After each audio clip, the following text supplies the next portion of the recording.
I think everywhere in the world there is slang.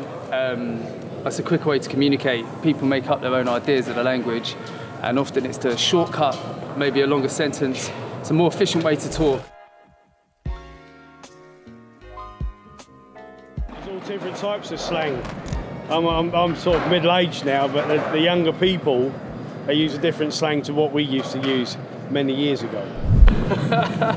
I think two of the most stupid ones in London slang is it and in it. All different gangs, north, south, east and west, they've got their own type of language, their own type of slang, and that really confuses the authorities. Unless the authorities have an input into it, and someone talks about it, they will never know what gangs are talking about, or people that are involved in criminal activities are involved about. By a text message, all slang words, no one can decipher it. Only the people that are involved in that slang or in the gang or in that sort of brotherhood or sisterhood can actually understand what they're talking about. Well, already we can see slang evolving due to social media and the internet, whereas before social media, slang sort of developed naturally between people, but now you have the inclusion of text speak, for example, so shortcuts that people used to type on their phone or on the internet is now creeping into sort of everyday language as well. So I think that social media is changing slang also. Hip-hop is clearly one that pushes slang all the time. Hip-hop's very popular.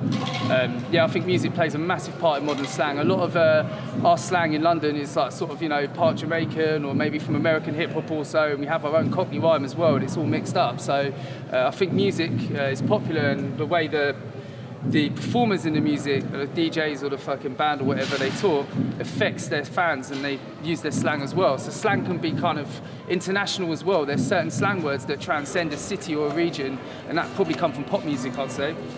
You slang when you notice the stripes, the dirt in your fries.